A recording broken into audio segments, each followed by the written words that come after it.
မိဘမိတ်ဆွေများလုံးမင်္ဂလာပါခင်ဗျာစဉ်းစားကြည့်ပါတရက်ကိုအဲ့ရနိုးထားတဲ့အခါမှာတတိထားမိတယ်ကိုယ့်ရဲ့ပတ်ဝန်းကျင်တစ်ခုလုံးဖြူဖြူမှုံမှုံဝါဝါကြီးဖြစ်နေခဲ့မှာပေါ့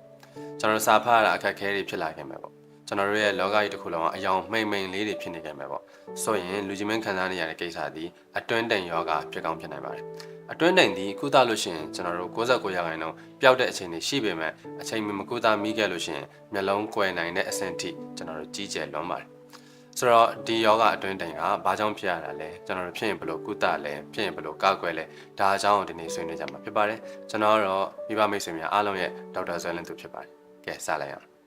်နံပါတ်1ကျွန်တော်အတွင်းတိမ်ဆိုတာဘာလဲဒါအကြောင်းဆွေးနွေးမယ်မြန်မာစကားမှာကျွန်တော်တို့တိမ်ယောဂလို့ပြောရင်အတွင်းတိမ်နဲ့ရေတိမ်ဆိုပြီးတော့နှစ်မျိုးရှိတယ်အင်္ဂလိပ်လိုကတော့ cataract နဲ့ glaucoma လို့ခေါ်တယ်ဒီနေ့ကျွန်တော်တို့ဆွေးနွေးမယ့်ကိစ္စက cataract အတွင်းတိမ်အကြောင်းဆိုလို့အတွင်းတိမ် cataract ကဘာလို့ဖြစ်ရတာလဲဆိုတော့မျက်လုံးမှာရှိတဲ့မှန်ဘလူး lens ဝါးသွားလို့ဖြစ်တ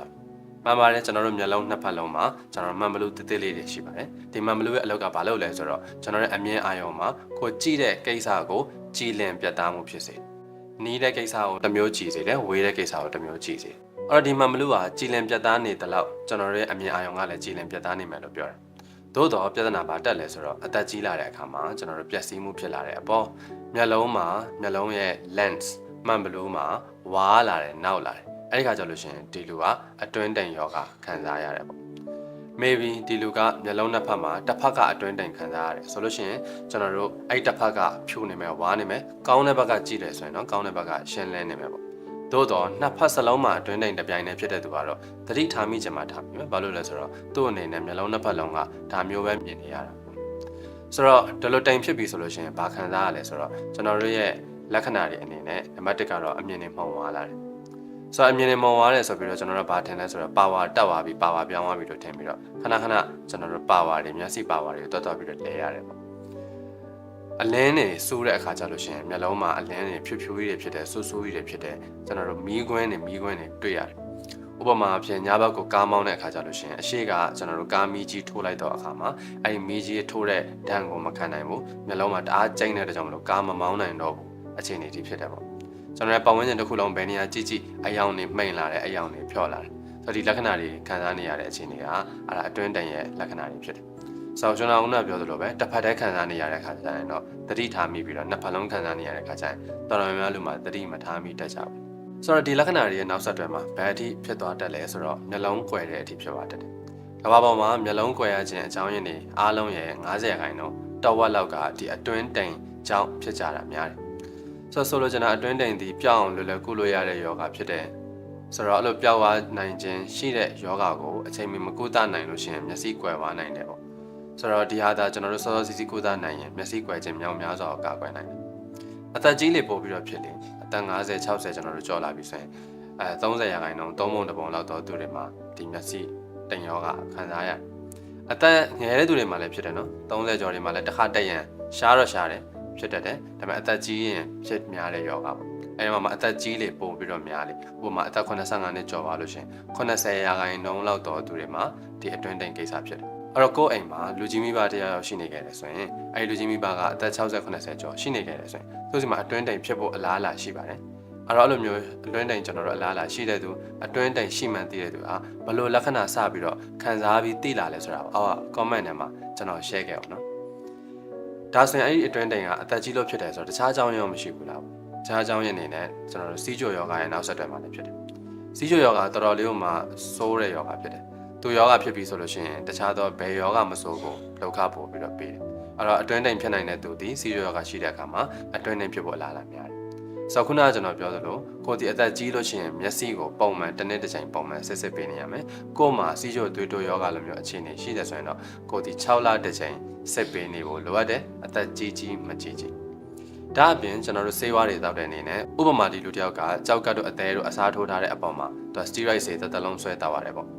တို့ဒီမဟုတ်ဒီလူကလေးပတ်နာလိုမျိုးယောဂတွေအတွက်စတီရိုက်ဆေးကိုနာတာရှည်တောက်နေရတယ်ဆိုကြပါစို့ဒီလိုမျိုးလူတွေမှာဆိုရင်လည်းပဲအတွင်းတိမ်ယောဂဖြစ်ဖို့အလားအလာများတယ်လို့ပြောတယ်ဒါအပြင်နေပူတဲ့ကိုအသိအများကြီးသွားလေရှိတယ်အဲ့နေပူထဲမှာကျွန်တော်တို့သွားတဲ့အခါမှာမျက်စိတွေကိုနေပူပူဆူဆူတွေကျွန်တော်တို့ဝင်တယ်ဒါဆိုရင်လည်းမျက်လုံးပျက်စီးအောင်ပဲပေါ့ဒါဆိုရင်ကျွန်တော်နေကမျက်မှန်တက်ဖို့လိုရဲဆိုတာလေးလည်းဒီနေရာနေပြီးတော့သတိထားဖို့လိုအပ်တယ်ကဲဒါဆိုရင်ကျွန်တော်တို့ဖြစ်ပြီးဟေးဆိုလို့ရှိရင်ဘယ်လိုကုသလဲဆိုတော့ကံကောင်းတာနဲ့ကံမကောင်းတာနှစ်ချက် မကောင်းတဲ့ကိစ္စကဘာလဲဆိုတော့ဒီနေရာမှာတွင်းတင်ယောဂဖြစ်ပြီဆိုရင်ကျွန်တော်တို့ဆေးတောက်တဲ့ဆေးထိုးတဲ့ဒီပုံစံနဲ့ယောဂမတက်တာဘူးခွဲစိတ်မှသာလည်းတက်တာပါတယ်အဲ့တော့ခွဲစိတ်မယ်လို့ပြောလိုက်လို့ရှိရင်လူတော်တော်များများကကြောက်ကြတယ်ဒါပေမဲ့ကြောက်ဖို့မကောင်းဘူးလို့ကျွန်တော်သတင်းကောင်းလေးပေးချင်ပါတယ်အဲ့တော့ခွဲစိတ်တဲ့နည်းအမျိုးမျိုးရှိတယ်အဲ့ဒီထဲမှာနာမည်ကြီးတဲ့နည်းလမ်းတစ်ခုက phaco emulsification လို့ခေါ်တယ်ဆိုတော့မျက်လုံးကိုတော့ဘာလုပ်လဲဆိုတော့အပေါက်သေးသေးလေးတော့ဖောက်တယ်ဖောက်ပြီးလို့ရှိရင်အဲ့ဒီအပေါက်သေးသေးလေးတော့မှန်မြောင်းလေးတစ်ခုထည့်လိုက်တယ်အဲ့ထည့်ပြီးရင်အဲ့ဒီပြောင်းလေးရနေပြီးတော့အဲ့ဒီအခလေးရနေပြီးတော့ကိုယ့်ရဲ့မျက်လုံးထဲမှာတဘာဝရှိပြီးသား lens မှန်ဘလူးကိုဘာလုပ်လိုက်လဲဆိုတော့သူကခြေလိုက်တယ်ခြေပြီးသားကျွန်တော်တို့အရေးပျော်သွားတဲ့မှန်ဘလူးလေးကိုဒီပိုက်ကနေတေးသေးလေးရနေပြီးတော့ပဲဆော့ယူလိုက်တယ်ပြီးရင်ကျွန်တော်တို့ခောက်လို့ရတော့ lens အပျော့ကလေးကိုဒီပိုက်ကလေးတွေကနေပြီးတော့ပဲကျွန်တော်တို့ထည့်ပေးလိုက်တယ်ထည့်ပေးပြီးမျက်လုံးနဲ့ရောက်တဲ့အခါမှာဒီ lens လေးကထီးပွင့်တယ်လို့မျိုးပွင့်လာတယ်ပေါ့ဆိုတော့ဒီပုံစံနဲ့မျက်လုံးထဲမှာငကိုတဘာဝရှိပြီးသား lens ကိုအရေးပျော်ပြီးတော့ထုတ်တယ်ပြီးရင်ကျွန်တော်တို့အပြန်နေပြီးတော့ပပလေးပျော့ပျော့လေး lens လေးကိုထည့်ပေးလိုက်တယ်ပေါ့ဆိုတော့ဒီပုံစံနဲ့ဒီလိုကအပေါက်သေးသေးလေးဖောက်ပြီးတော့ခွဲစိတ်တဲ့အခါမှာချုပ်ရိုးမရှိဘူးအနာကျက်အရမ်းမြန်တယ်ဒီလိုအတွက်နေရထိုင်ရတာလည်းကောင်းတယ်နောက်ဆက်တွဲပြဿနာတွေလည်းတက်တာတယ်ဆိုတော့ဒီလိုကုသခြင်းက69%လောက်အောင်မြင်ဖို့အလားအလာများတယ်ဒါပေမဲ့ကျွန်တော်တို့စက်ကရိယာတွေလိုတယ်ကျွန်တော်တို့မျက်စိဆရာဝန်ရဲ့ကျွမ်းကျင်မှုလည်းလိုတယ်အဲ့တော့ကိုယ်နေတဲ့အရက်ဒေတာမှာဒီလိုစက်ကရိယာအပြည့်စုံမရှိဘူးဆိုလို့ရှိရင်တော့ဆရာဝန်ကနည်းနည်းလေးအပေါက်ကြီးကြီးလေးခွဲပြီးတော့မှန်အမာလေးထည့်တဲ့ကိစ္စကိုဆောင်ရွက်ရတာပေါ့ဒါပေမဲ့လို့အပေါက်ကြီးကြီးခွဲတဲ့အခါကျလို့ရှိရင်ပြန်ပြီးတော့ချုပ်ရတယ်တို့ချုပ်ကျိုးပြန်ဖြီရတယ်တို့ဒါမျိုးဇလန်းလေးတွေနည်းနည်းလေးရှိတယ်ကုန်ကြစိတ်နဲတယ်ဒါပေမဲ့အလုံးနည်းနည်းလေးချုပ်တယ်အခုကျွန်တော်ပြောတဲ့ phaco emulsification နည်းလမ်းကနာမည်ကြီးဆေးမျက်စိဆေးကန်းဆေးရုံတွေမှာကျွန်တော်တို့လုပ်လို့ရတယ်ကုန်ကြစိတ်နည်းနည်းလေးများတယ်ဥပမာအဖြစ်15သိန်းကနေပြီးတော့30လောက်ကုန်နိုင်တယ်ဒါပေမဲ့လောက်ရတာအရန်လွယ်တယ်အောင်မြင်ဖို့လည်းအလားအရန်များတယ်ဒါအပြင် social side effects လည်းတော်တော်လေးကိုနည်းတယ်ဒါနဲ့တူတူကျွန်တော်တို့ကတိုင်းရင်းဆေးမှာမျက်စိခွဲစိတ်တဲ့ကိစ္စနဲ့ပတ်သက်ပြီးနည်းနည်းပြောချင်တယ်မှန်ပါတယ်မျက်စိခွဲစိတ်တဲ့ဆိုတာကိစ္စကအခုခေတ်မှာလုပ်တဲ့ကိစ္စမဟုတ်ဘူးအရင်ခေတ်ကတည်းကတိုင်းရင်းဆေးအမျိုးမျိုးမှာခွဲစိတ်မှုအမျိုးမျိုးကျင့်ကြံကြတယ်ဒါဒီမျက်စိကိစ္စနဲ့ပတ်သက်တဲ့ခွဲစိတ်မှုတွေကိုအိန္ဒိယတိုင်းရင်းဆေးအာယုဗေဒနီလန်းကိုသုံးပြီးတော့လုပ်ကြတယ်ဆိုတော့ဒီနီလန်းမှာဘာလုပ်ကြလဲဆိုတော့မျက်လုံးရဲ့တိမ်ကိုကျွန်တော်တို့ဝါးနေတဲ့မှန်ဘလူးကိုဘာလုပ်လဲဆိုတော့အပေါ်ကနေပြီးတော့အပပလေးတစ်ချောင်းနဲ့မျက်လုံးထဲကိုဖောက်လိုက်တယ်ဖောက်ပြီးလို့ရှိရင်အဲ့ဒီတိမ်ကိုတွန်းချလိုက်တော့အဲ့ဒီကျွန်တော်တို့တိမ်ရှိနေတဲ့ဖြူနေတဲ့ဝါးနေတဲ့မှန်ဘလူးကမျက်လုံးအိမ်ထဲကိုကျပြီးတော့ကြံခဲ့တယ်ပေါ့ဆိုတော့ဒီပုံစံနဲ့အဲ့လိုမျိုးတွန်းချလိုက်တဲ့အပေါ်မှာမှန်ဘလူးဝါးနေတဲ့မှန်ဘလူးပိတ်မနေတော့တဲ့အခါကျတော့အပြင်ကအလင်းကောင်းကောင်းမွန်မွန်ဝင်လာတယ်လို့ပြောတယ်ဆိုတော့ဒီနေရာမှာခုနကအလင်းမဝင်လို့မျက်စိကန်းနေတဲ့သူကကျွန်တော်အလင်းဝင်လာတော့မျက်စိအလင်းပြန်ရပါတယ်သို့တော့အလင်းပဲရတာကောင်းကောင်းမမြင်ရဘူးဆိုတော့မှန်ဘလူးရှိမှကြည်ကြည်လေးမြင်ရမှာဟုတ်အခုကြည်ကြည်လေးမမြင်ရဘူးအလင်းပဲဝင်ရောက်တာဖြစ်တယ်အချိန်တစ်ခုပြန်ရောက်လို့ရှိရင်ပြန်ပြီးတော့မျက်စိပြန်ကန်းသွားတယ်အဲ့တော့ပြောချင်တာကကျွန်တော်တို့တိုင်းရင်းစိနီးလန်းနဲ့ခွဲစိတ်ခြင်းမအောင်မြင်ဘူးလို့ပြောတယ်တိုင်းရင်းစိနီးလန်းနဲ့တောက်ဆေးလိန်ဆေးပေးခြင်းမအောင်မြင်ဘူးလို့ပြောတယ်ကျွန်တော်တို့အခု Facebook မှာတွေ့မြင်နေရတဲ့မျက်လုံးမှာယောဂတစ်ခုဖြစ်တယ်အဲ့ဒါကိုဘာလုပ်လဲဆိုတော့မျက်လုံးရဲ့ဒီအပေါ်အောက်တွေကိုဆေးလို့တယ်ဆေးလို့ပြီးမျက်လုံးအတွင်းသားပြန်ကောင်းသွားတယ်ဆိုတာအဲ့ဒါညာနေခြင်းဖြစ်ပါတယ်ဘာလို့လဲဆိုတော့မျက်လုံးကဟိုအထက်အနောက်ထဲမှာရှိတာဒီအပေါ်ရန်အရေပြားရဲ့အောက်မှာအယိုးရှိတယ်ဒီတဲကိုဆေးကဖောက်မဝင်ဘူးလို့ပြောတာအဲ့တော့ဒီပုံစံနဲ့မျက်လုံးရဲ့ဘေးပတ်လည်ကိုကျွန်တော်တို့ဆေးလူပြီးကုသခြင်းနဲ့မျက်စိတိမ်ယောဂါကိုဘယ်လိုနီးနဲ့မှကောင်းလာစေမှာမဟုတ်ဘူးလို့ကျွန်တော်အာမခံပြီးပြောရင်ကဲဒါဆိုရင်ကျွန်တော်တို့မဖြစ်အောင်ဘယ်လိုကာကွယ်ရမလဲမဖြစ်အောင်ကာကွယ်လို့တော့မရဘူးဒါပေမဲ့တတ်နိုင်ဆုံးဘာလုပ်လို့ရလဲဆိုတော့နေပူရဲသွားတဲ့ခါကျလို့ရှိရင်နေကမျက်မှန်တက်ပြီးတော့သွားလို့ပြောတယ်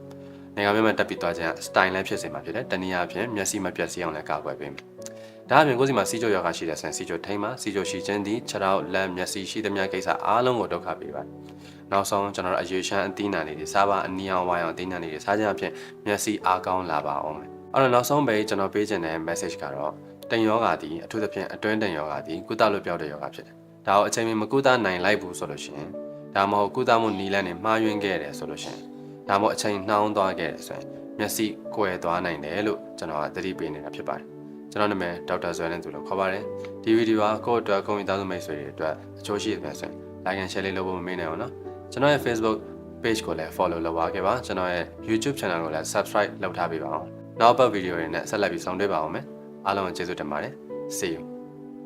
bye bye